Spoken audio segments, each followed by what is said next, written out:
The late afternoon light slanted through the big windows of Mom's ranch house in the Montana foothills, catching on the steam rising from the pot roast and garlic mashed potatoes.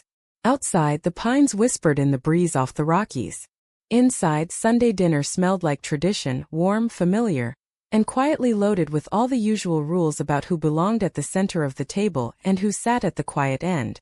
I took my usual spot near the window, fork in hand, listening while Mom described the Alaska cruise she'd been planning for months. Brooke, my older sister, swirled her wine and nodded along.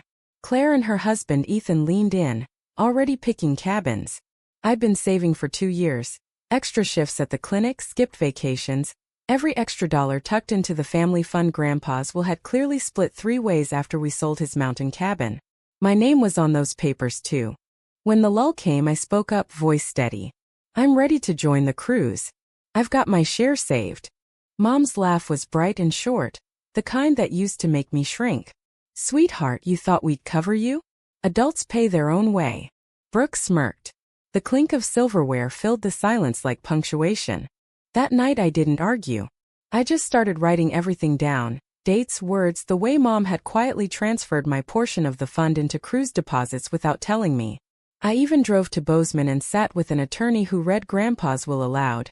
Each granddaughter receives 1/3 outright upon sale of the property.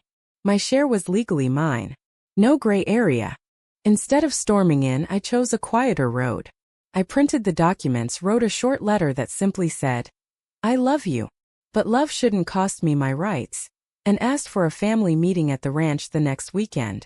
They showed up expecting another Sunday dinner. I laid the papers on the coffee table between us.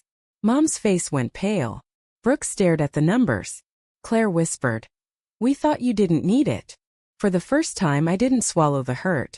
I told them how it felt to be the independent one who never got invited, how their jokes about me handling my own had slowly built a wall. Mom's eyes filled. I was scared you'd outgrow us, she admitted. So I made sure you had to prove you still wanted in. We talked until the stars came out over the mountains. No raised voices, just truth. I took my legal share out of the cruise fund. Enough for my own trip to Glacier next summer. They kept theirs and scaled back to a smaller family cabin rental instead. Before I left that night, Mom hugged me longer than usual.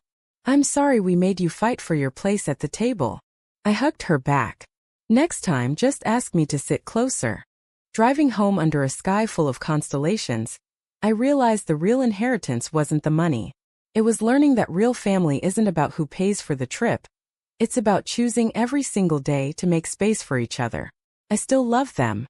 I just love myself enough now to make sure the table has room for all of us.